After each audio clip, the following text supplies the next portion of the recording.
Nous sommes à nouveau en direct depuis le pôle universitaire de Damigny pour cette assemblée C 2023 avec des orientations votées pour les 10 ans à venir. En tout cas, c'est le début du travail.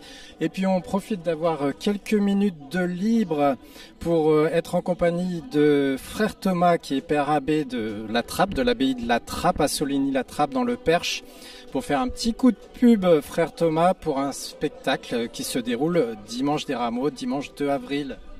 Le dimanche 2 avril à 15 h, nous avons la joie d'accueillir Francesco Agnello, qui est un metteur en scène assez connu dans le monde catholique et qui viendra avec un acteur pour nous présenter la pièce Charles de Foucault, Frère universel. Donc c'est à 15 h dans l'église abbatiale, l'entrée est libre.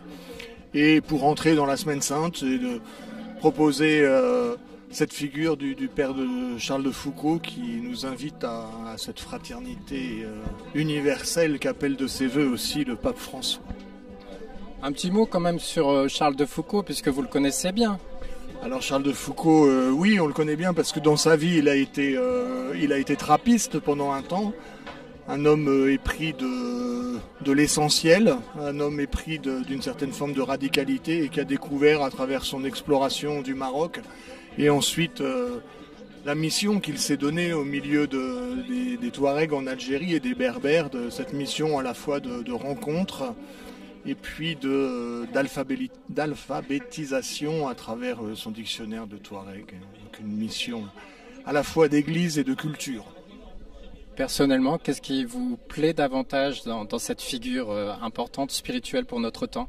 Oh, c'est certainement l'Algérie et le lien que je nourris avec ce pays et le fait d'avoir en Charles de Foucault quelqu'un qui a cherché un vivre ensemble bien avant certains des grands acteurs de ce vivre ensemble du XXe siècle. Lui, c'était au tout début du XXe siècle.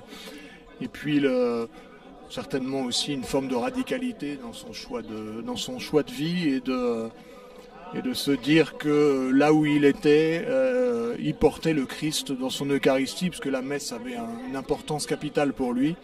Et même s'il n'y avait pas, à part des militaires qui étaient de passage, il n'y avait pas vraiment de fidèles avec lui, le fait de célébrer l'Eucharistie portait le Christ au milieu de ces populations. Je profite de votre présence ici à la journée diocésaine du 25 mars pour vous recueillir vos premières impressions. Qu'est-ce que vous pensez de cette journée ? Je suppose que vous êtes venu aussi représenter votre communauté monastique quelque part. Alors oui, je pense qu'à la fois je représente la communauté des moines de la Trappe et puis je suis membre du conseil presbytéral, donc c'est un sujet qui a déjà été évoqué.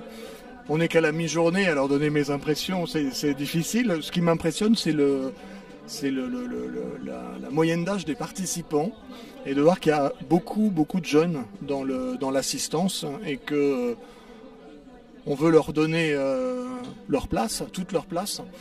Et on est dans un grand processus un peu usine à gaz au niveau de l'Église universelle de synode. Et moi, ça me permet de toucher un peu du doigt ce que peut être une expérience synodale à la petite échelle d'un diocèse, avec tous les états de vie qui sont représentés et avec tous les états d'âge, et ça, c'est plutôt réjouissant. Merci, don Thomas. On rappelle juste l'heure et le lieu du spectacle sur Charles de Foucault. Le dimanche 2 avril à 15 h, c'est le dimanche des Rameaux. Et donc, c'est à l'abbaye de la Trappe. La Trappe dans l'église de l'abbaye. Dans l'église de l'abbaye. Merci beaucoup.